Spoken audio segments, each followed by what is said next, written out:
আপনারা যে ম্যাটটা দেখতে পাচ্ছেন, একটি কুকুর একটি খরগোশকে ধরার জন্য তাড়া করে।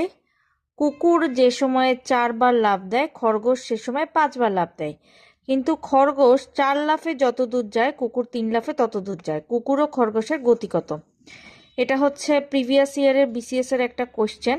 তো আমরা যদি এটা রিটেনের মতো করতে যাই তাহলে কিন্তু অনেক সময় লাগবে। তাহলে একদম শর্টকাটে কিভাবে করব? ফার্স্টে আমরা একদিকে কুকুর কুকুর রাখবো আর একদিকে খরগোশ খরগোশ রাখবো। এবার আমরা ম্যাটটা দেখি। কুকুর যে সময়ে 4 বার লাফ দেয়, দ্যাট মিন্স 4 লাফ দিলাম। আমি না, কুকুর। খরগোশ সে সময় 4 লাফে, খরগোশ সে সময় 5 বার লাফ দেয়, তাহলে ওই পাশের অনুপাতে হবে 5 বার। আবার খরগোশ 4 লাফে যত দূর যায়, সেকেন্ড যে অনুপাত, সেইখানে হচ্ছে কুকুর 3 লাফে তত দূর যায়। তাহলে কত?